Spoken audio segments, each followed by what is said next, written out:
पुणे शहराला हादरवून टाकणाऱ्या आयुष कोमकर हत्या प्रकरणामध्ये अतिशय महत्त्वाची अपडेट समोर आलेली आहे।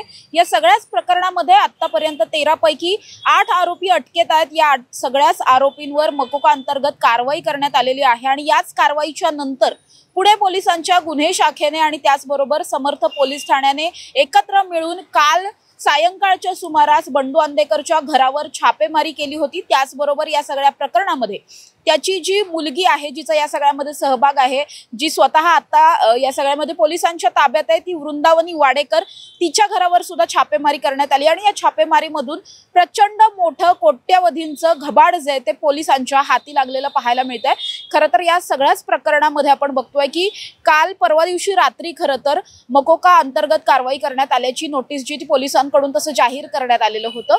त्यानंतर काल सकाळपासूनच पोलीस हे ऍक्टिव्ह मोडवरती होते। मुळात या सगळ्या प्रकरणामध्ये मुख्य आरोपी असलेला बंडू अंदेकर हा पोलिसांच्या ताब्यात आहे। त्याची मुलगी असलेली वृंदावनी, त्याचबरोबर तिची दोन्ही मुलं म्हणजे स्वराज आणि तुषार हे सुद्धा अटकेत आहेत। तर या सगळ्याच आरोपींना बुलढाण्यामधून 2-3 दिवसांपूर्वी पोलिसांनी अटक केलेली होती। या अटकेच्या नंतर पोलिसांनी तपासाची सूत्र अगदी वेगात फिरवलेली पाहायला मिळाली। जेव्हा आयुष कोमकरची हत्या झाली त्यानंतर पुणे पोलिसांवर प्रचंड प्रश्नचिन्ह निर्माण केली गेली की मुळातच अंदेकर टोळी ही हत्येचा बदला घेण्याचा, वनराजांच्या हत्येचा बदला घेण्याच्या तयारीत असल्याचं पोलिसांना आधीच ठाऊक होतं। एक कट पोलिसांनी उधळलेला होता, मात्र तरीही पोलिसांनी केवळ एका कटाकडे लक्ष दिलं आणि दुसरीकडे दुर्लक्ष झाल्यामुळे आयुष कोमकरची हत्या या सगळ्यामध्ये झाली आणि त्यामुळेच पुणे पोलिसांवरती प्रचंड प्रश्नचिन्ह निर्माण केली गेली, टीका झाली आणि या सगळ्याच टीकेला प्रत्युत्तर देत आता पुणे पोलीस सुद्धा ऍक्शन मोडवरती येऊन अगदी फास्ट आणि स्पीडमध्ये हे सगळं काम आणि तपास सगळा करत असलेला पाहायला मिळतात।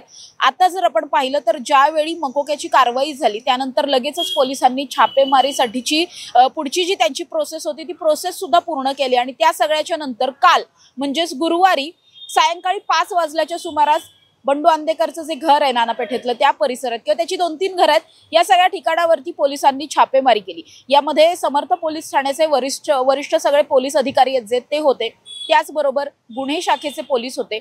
या सगळ्यांकडून मिळून या पथकाकडून छापेमारी करण्यात आली। दुसरीकडे वृंदावनी वाडेकर ज्या परिसरात राहते, ज्या घरामध्ये राहते, तिथे सुद्धा छापेमारी करण्यात आली। महत्वाची गोष्ट अशी की या सगळ्यामधून याच बंडू अंदेकरच्या घरून म्हणजे जो कुख्यात गुंड मानला जातोय त्याच्या घरून 77 तोळे सोनं सापडलंय। 77 तोळे सोनं आहे, 2.5-3 लाखांची रोकड आहे, अनेक साठे खतं आहेत, त्याचबरोबर बँकेचे जमिनीचे करारनामे आहेत, बँकेचे अनेक पासबुक आहेत, टॅक्स पावत्या आहेत, असं बरंच काही सापडलंय। म्हणजे या सगळ्यामध्ये जर पाहिलं कार सुद्धा आहे जी आतापर्यंत संपत्ती या सगळ्यांनी जमवून ठेवलेली आहे। गुन्हेगारी करून जे काही घबाड जमवून ठेवलंय त्यातलं बरंचसं घबाड या सगळ्या छापेमारीमधून समोर आलेलं आणि जप्त केलेलं पुणे पोलिसांनी हे पाहायला मिळते। या सगळ्यामध्ये अनेक पावत्या सुद्धा आहेत। अशा पद्धतीचं अनेक मुद्देमाल, विविध प्रकारचा मुद्देमाल या सगळ्यामधून जप्त करण्यात आलेला आहे। तसंच जर आपण वृंदावनीच्या घरचं पाहायला गेलं तर तिच्या इथून जवळपास 21,000ची रोकड वगैरे, रोकड कमी आहे मात्र दागिन्यांच्या पावत्या कित्येक आहेत, एक दुचाकी आहे। त्याचबरोबर सगळ्यात महत्त्वाचं म्हणजे या छापेमारीत 1, 2, 5, 10 नाही तर तब्बल 16 मोबाईल फोन्स जप्त करण्यात आलेत। 16 मोबाईल फोन आहेत हे। या मोबाईल फोन्स मधून अतिशय महत्त्वाची माहिती जी आहे ती पोलिसांना मिळू शकते। कारण आपल्याला जर पाहायला मिळतं या प्रकरणामध्ये जेव्हा दत्ता काळे हा पहिला आरोपी होता जो या पहिल्या कटातला होता, म्हणजे अंदेकर टोळीने सोमनाथ गायकवाडच्या मुलावरती ट्रॅप लावलेला होता, त्यावेळी दत्ता काळे नावाचा एक आरोपी अटकेत होता। या दत्ता काळेकडून जेव्हा त्याचा तपास आणि चौकशी वगैरे झाली, याच्या चौकशीतून असं समोर आलं की हे सगळे जे तरुण आहेत ते खरं तर अंदेकर टोळीमधले किंवा या कटात सहभागी असलेले आरोपी हे एकमेकांशी फोनवर बोलत नाहीत, फोन मेसेज हे एकमेकांना करत नाहीत। हे काय करतात तर हे सोशल मीडियावर वेगवेगळे अकाउंट्स ओपन करतात, फेक अकाउंट तयार करतात, त्या फेक अकाउंटच्या माध्यमातून हे एकमेकांशी बोलतात आणि त्यामुळेच यांना ट्रेस करणं, यांचे IP ॲड्रेस शोधणं किंवा यांचे लोकेशन शोधणं हे पोलिसांना अवघड जात होतं। यांचा नेमका कट काय आहे हे समजणं अवघड जात होतं, कारण खूप वेगवेगळ्या प्रकारचे फेक अकाउंट्स यांनी सगळ्यांनी तयार केलेले होते। कदाचित या संदर्भातले अनेक महत्त्वाचे पुरावे या 16 मोबाईल्स मधून सापडू शकतात। ज्या अर्थी हे इतके सगळे मोबाईल्स आहेत त्या अर्थी हे इतके सगळे मोबाईल्स कोणी ना कोणी वापरत होतं। म्हणजे या कटामध्ये सुद्धा आता जे आरोपी अटकेत आहेत किंवा जे फरार आहेत, शिवम, शिवराज असेल, हे सगळे कृष्णराज, अभिषेक आहे, लक्ष्मी अंदेकर आहेत, अशा 5 आरोपी या सगळ्यामध्ये फरार आहेत। त्यांच्याकडून सुद्धा कदाचित हे मोबाईल फोन वापरलेले असू शकतात। अनेक महत्त्वाचे पुरावे या सगळ्यात असू शकतात। त्यामुळे त्या सुद्धा गोष्टींसाठी आता त्या तपासाला सुद्धा कुठेतरी वेग येणार आहे। तर दुसरीकडे हे जे काही कोट्यवधींचं घबाड पोलिसांच्या हाती लागलंय हे नेमकं कसं कसं मिळवलेलं आहे, गुन्हेगारीचा आणि या सगळ्या घबाडाचा कितपत संबंध आहे, म्हणजे कुणाला ब्लॅकमेलिंग करून काही घेतलंय का, कुणाकडून खंडण्या मागून काही घेतलाय का, अशा पद्धतीचा अनेक तपास जो आहे तो कुठेतरी उलगडा होणार आहे या सगळ्या छापेमारीमुळे। सगळ्यात महत्त्वाचं असं या प्रकरणातलं की ही छापेमारी 1-2 नाही तर तब्बल 11 तास चाललेली होती। आतापर्यंतची पुणे पोलिसांनी केलेली ही कदाचित सर्वाधिक मोठी छापेमारी होती, ज्यामध्ये कंटिन्यू 11 तास छापेमारी सुरू होती।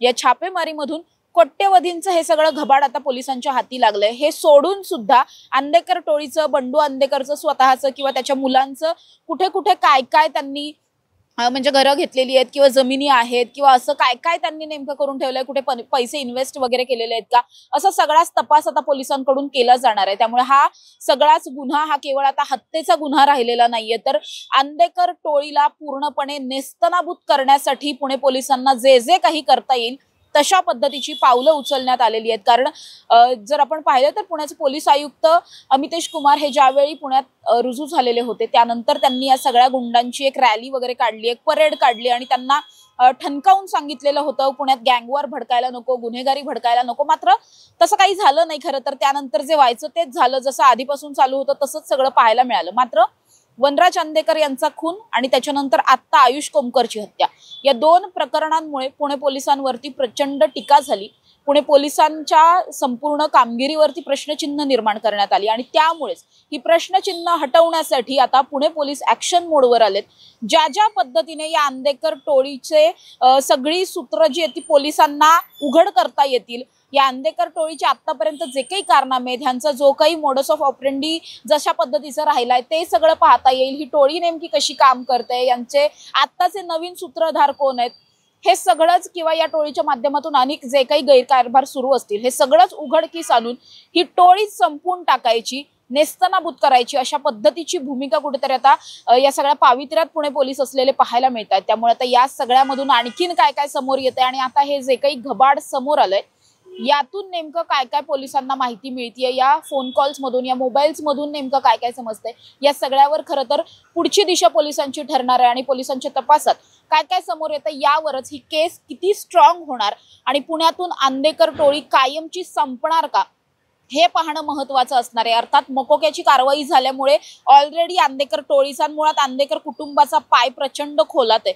मात्र जरी ही मकोक्याची कारवाई केवळ अंधेकरांच्या कुटुंबावर झालेली आहे, इतर अंधेकर टोळीमध्ये शेकडो गुन्हेगार आहेत, गुंड आहेत जे अजूनही मोकाट बाहेर फिरतात। त्यामुळे या सगळ्यांना जर आवर घालायचा असेल तर सगळ्यात पहिल्यांदा टोळीचे हे जे म्होरक्या आहेत, म्हणजे आधीचा म्होरक्या बंडू अंधेकर असेल किंवा आता कृष्णा असेल, शिवम असेल, या सगळ्यांना जोपर्यंत पुणे पोलीस यांच्यावरती मोठी कारवाई होत नाही आणि यांना कुठेतरी तुरुंगात अनेक वर्षांसाठी पाठवलं जात नाही तोपर्यंत हे बाकीचे बाहेरचे जे लहान मोठे किरकोळ गुंड आहेत त्यांना आवरणं अवघड असणार आहे। त्यामुळे आता ही टोळी संपवण्यासाठी आणि आयुष कोमकर हत्या प्रकरणाचा छडा लावण्यासाठी पुणे पोलीस नेमकं काय काय करतात हे पाहणं महत्त्वाचं असणार आहे। कॅमेरा पर्सन निलेश सह समृद्धी जाधव, टॉप न्यूज मराठी, पुणे।